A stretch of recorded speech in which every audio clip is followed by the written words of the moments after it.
Hello Cobras, and welcome into this month's Cobra Update. We'll start things off with a recap of our high school field day on September 3rd. Here's Sophie Skinner. Hi, I'm Sophie Skinner, the Student Council President here at Fountain Lake. Last year we participated in the Acts of Kindness Challenge, and we won with our TikTok for Kindness movement. Since we won, we were awarded a field day on September 3rd. The Unity Coalition of Garland County presented Fountain Lake as one of the winners, and Student Council was able to accept a $2,000 check to continue more acts of kindness. This eventful afternoon was full of exciting and fun activities. The students had the opportunity to play in a bago tournament, jump on bounce houses, and get their face painted. Thank you again to the Unity Coalition of Garland County for an amazing challenge and a very generous donation. The Student Council wants you to have a great year and still be kind to everyone around you. It starts with you. Now let's hear from Ms. Dwyer after a successful blood drive held on September 13th at Safe Room A. Hello, I'm Ms. Dwyer. I'm the FACS teacher here at the high school, but I'm also the FCCLA advisor. So the blood drive is hosted by FCCLA 3 times a year. And because of it being hosted 3 times a year, we were actually able to give out our first scholarship last year to a senior here at Fountain Lake. And we hope to be able to do that again this year. So this is the first of the 3 blood drives we hope to have. So far, we have had a great turnout. We hope that more people and staff and students will donate blood for this blood drive as well as the 2 upcoming ones. We tend to have the second one in the winter and the 3rd one in the spring. So be a part of the blood drive here at Fountain Lake School District so that we can help save lives. Next up is our Teacher Feature segment. This month's Teacher Feature is Coach Doug Roundtree, who's been at Fountain Lake for 34 years. Hello, I'm Doug Roundtree. I'm a teacher at Fountain Lake Charter High School. I have taught at Fountain Lake School for 34 years now. I arrived in the fall of 1988, came as an assistant football coach, head track coach. My wife is also here at Fountain Lake School for the same amount of time. She's in the middle school. She's a math facilitator. One of the things that I've really noticed in the changes is our facilities. Fountain Lake School was a small school out in the rural area of Garland County, but now we're pretty much turned into a bedroom community. There's new growth in our community. Fountain Lake has been good to my family. My 3 kids graduated from this school. I've survived 11 different high school principals. I'm on my 5th superintendent, and I'm still here. You know, I look at it in a way that I had the ability to stay around. When I taught civics and when I teach history now, one of the things I've taught my kids, there's a motto in life. You have the right to do just about anything you want, as long as you do not infringe upon or take away the rights of others, and you accept the responsibilities and consequences that go with those actions. That's what Fountain Lake's all about to me. Thank you. We caught up with senior Emma Kohlmeyer to review some of her amazing artwork in our Artist of the Month segment. Let's check it out.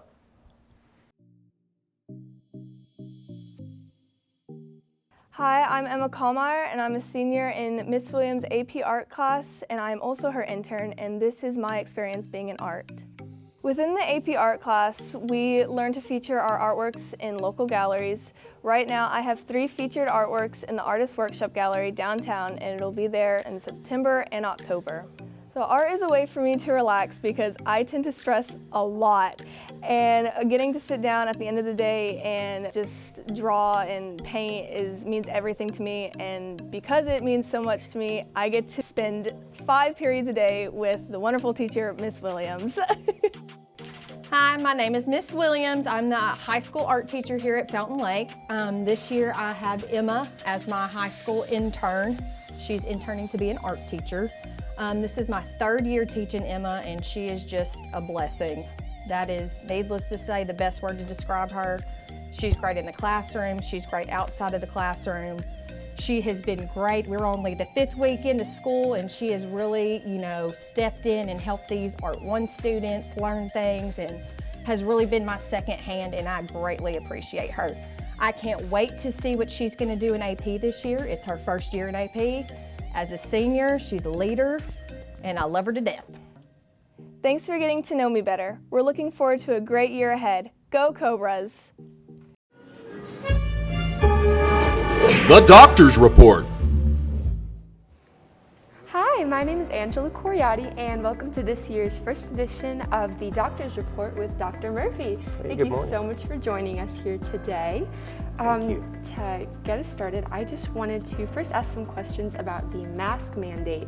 We're both wearing one. Yeah, yes, we are. Where does Fountain Lake currently stand in the middle of this pandemic? Well, you know, when we look back at the close of last school year, we really didn't think we'd be where we're at today. We were in a pretty good position, but as we began to open the school year, we had a lot of positive cases among our students. Our caseload exceeded 20 plus active cases. It required our Board of Education to come back together and have a very lengthy discussion as to whether we wanted to institute or reinstitute a mask mandate during the instructional day. So this policy affects anything going on indoors within the instructional day, and it's really, our board thought it was best to do this to minimize the disruption to learning. If two individuals are wearing a mask, it does allow for us to not have them quarantined. So the more kids we can keep in school, the better education we can provide to students. And so the board will revisit this policy, I believe October the 11th at our board meeting.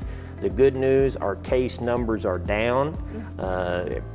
Hopefully that trend will continue and we can see some relief in that in the future, but it's probably premature to say that we would lift that policy going into October. We'll have to evaluate it and determine the next steps that we'd be taking, but hopefully this fall we can have a better sense of normalcy in our school setting without having to wear the mask.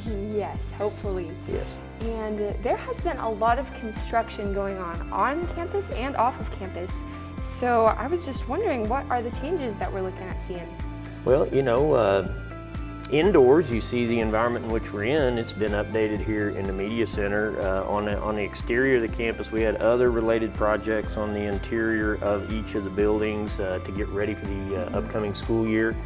Probably the big project that most people noticed driving from town to the Fountain Lake campus, an enormous amount of dirt work was moved. The intention behind that was to allow for there to be parking adjacent to the stadium. It is the area that used to be where visitor buses parked, and it's now set up for a home entrance. And so that area is a future building pad for the school district and a current parking lot.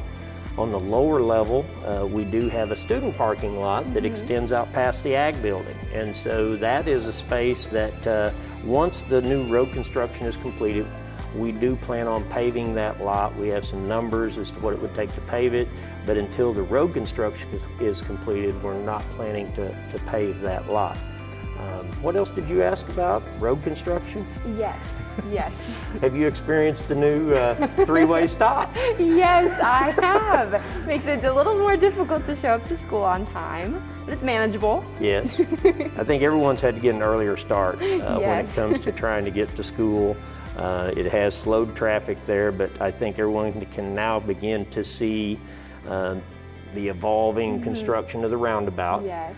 You can see that there's going to be curb and gutter and drainage that will proceed down past the school and will work its way towards Fox Pass. So it's a 2-year construction project at minimum, and some of the excavation that you see out in front of the school with the drainage ditches and them kind of setting up one-way traffic during the school day, that will probably take at least another 3 or 4 months for them to get all the way down past the entry points on the campus. And so everyone's just going to have to be patient. I think we'll have a great end result that will help traffic flow, safety, and access to town, because the new roundabout is roughly 4.3 miles we can get onto the expressway, and that'll be totally different for us to be able to get to Hot Springs in that amount of time.